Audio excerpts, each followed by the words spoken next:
ഇന്ന് നമ്മളെല്ലാവരും കൂടെ പോകുന്നത് ഗുരുവായൂർ അമ്പലത്തിലേക്കാണ് കേട്ടോ. വൈകുന്നേരം ദീപാരാധന തൊഴാൻ വേണ്ടിയിട്ട് പോവാണ്. ഒരു 3 മണിയൊക്കെ ആയപ്പോൾ നമ്മുടെ വീട്ടിൽ നിന്ന് ഇറങ്ങിയിട്ടുണ്ടായിരുന്നു. നേരത്തെ കാലത്ത് പോയാൽ ക്യൂ നിൽക്കുന്നത് കുറയുന്നതൊക്കെ വിചാരിച്ചിട്ട് ഞങ്ങൾ പോയിട്ടുണ്ടായിരുന്നു. ഒരു വ്യാഴാഴ്ച ദിവസം പോയിട്ടുണ്ടായിരുന്നു കേട്ടോ. അത് അങ്ങനെ അവിടെ എത്തിയിട്ടുണ്ടായിരുന്നു കേട്ടോ. കുട്ടികളൊക്കെ ഉള്ളതുകൊണ്ട് തന്നെ നമ്മളൊരു ചായ കുടിച്ചങ്ങോട്ട് കയറാമെന്ന് വിചാരിച്ചു. എത്ര നേരം നമ്മൾ ക്യൂവിൽ നിൽക്കേണ്ടിരുന്ന ഒരു ഐഡിയ ഉണ്ടാവില്ല. അതുകൊണ്ട് തന്നെ പഴംപൊരിയും ചായയൊക്കെ കുടിച്ചിട്ടാണ് നമ്മൾ കയറാൻ വേണ്ടിയിട്ട് നിന്നിട്ടുണ്ടായിരുന്നത് കേട്ടോ. കുട്ടികൾക്ക് ലൈമും കാര്യങ്ങളാണ് വാങ്ങി കൊടുത്തിട്ടുണ്ടായിരുന്നത്. പിന്നെ നമ്മൾ എത്തിയപ്പോൾ വലിയ തിരക്കും കാര്യങ്ങളൊന്നും അവിടെ ഉണ്ടായിരുന്നിട്ടില്ല. അപ്പോൾ ഞങ്ങൾ വിചാരിച്ചു ഇത്തിരി നേരമൊക്കെ ക്യൂ നിൽക്കേണ്ടി വരുള്ളൂ കേട്ടോ. പിന്നെ ഞാൻ പറഞ്ഞു അതിൻ്റെ ഉള്ളിൽ കയറി കഴിഞ്ഞ് കഴിഞ്ഞാൽ ചിലപ്പോൾ ക്യൂവിൽ കുറച്ചധികം നേരം നിൽക്കേണ്ടി വരും, ഒന്നും പറയാൻ പറ്റില്ല എന്നുള്ളത്. അങ്ങനെ പിന്നെ എല്ലാവരും കൂടെ അമ്പലത്തിൽ കയറുന്ന ദിവസമായതുകൊണ്ട് തന്നെ എത്ര നേരം നിൽക്കണമെന്ന് അറിയില്ല. അങ്ങനെ ആനേനൊക്കെ കണ്ടിട്ടുണ്ടായിരുന്നു കേട്ടോ. നമ്മളതൊക്കെ വീഡിയോ എടുത്ത് കുറച്ച് നേരം ഫോട്ടോസൊക്കെ എടുത്ത് നമ്മൾ നേരെ തന്നെ കയറാൻ വേണ്ടിയിട്ട്. പിന്നെ നമുക്ക് കുറച്ച് സാധനങ്ങൾ മേടിക്കാൻ വേണ്ടിയിട്ടുണ്ടായിരുന്നു കേട്ടോ. അതൊക്കെ വാങ്ങിയിട്ട് അങ്ങോട്ട് പോകാമെന്ന് വിചാരിച്ചിട്ട് ബാഗൊക്കെ നമുക്ക് അവിടെ ക്ലോക്ക് റൂമിൽ കൊണ്ടുവയ്ക്കണമല്ലോ. അപ്പോൾ അവിടെ നല്ല തിരക്കാവുമെന്നൊക്കെ വിചാരിച്ച് നോക്കിയിട്ട് നോക്കുമ്പോൾ അത്ര വലിയ തിരക്കും കാര്യങ്ങളൊന്നും ഉണ്ടായിരുന്നില്ല. അവിൽക്കിഴിയും കാര്യങ്ങളൊക്കെ എടുത്തിട്ടുണ്ടായിരുന്നു കേട്ടോ നമ്മൾ ഭഗവാനെ സമർപ്പിക്കാൻ വേണ്ടിയിട്ട്. പിന്നെ അതൊക്കെ എടുത്തിട്ട് നേരെ തന്നെ നമ്മൾ ക്ലോക്ക് റൂമിലേക്ക് വെച്ച് പിടിച്ചിട്ടുണ്ടായിരുന്നു. അവിടെ കുറച്ചധികം തിരക്കും കാര്യങ്ങളൊക്കെ ഉണ്ടായിരുന്നു.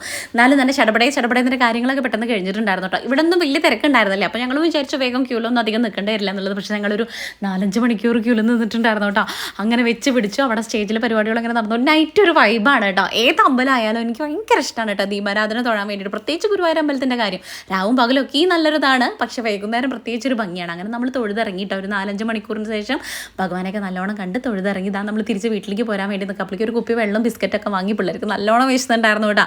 അതൊക്കെ വാങ്ങിയിട്ട് ഇനി നമ്മൾ വരുന്ന വഴിക്ക് നല്ലൊരു കട കാണുമ്പോൾ ഇറങ്ങാമെന്ന് വിചാരിച്ചു. കുറ്റിപ്പുറം ഒരു കടയിൽ കയറിയിട്ട് നമ്മൾ കുറ്റിപ്പുറത്ത് എത്തിയപ്പോൾ ഒരു കടയിൽ കയറിയിട്ട് നമ്മൾ കഴിക്കാൻ വേണ്ടിയിട്ട് കയറി. അങ്ങനെ പിന്നെ ഫുഡൊക്കെ കഴിച്ച് തിരിച്ച് വീട്ടിലേക്ക് പോകുന്നു. ഭഗവാനൊക്കെ കണ്ടു. ഈ മാസം ഇനി അടുത്ത മാസം പോകാൻ വേണ്ടിയിട്ട് സാധിക്കട്ടെ. അപ്പം ഇന്നത്തെ വീഡിയോ ഇത്രയേ ഉള്ളൂ. നാളെ കാണാം. Tata bye, see U.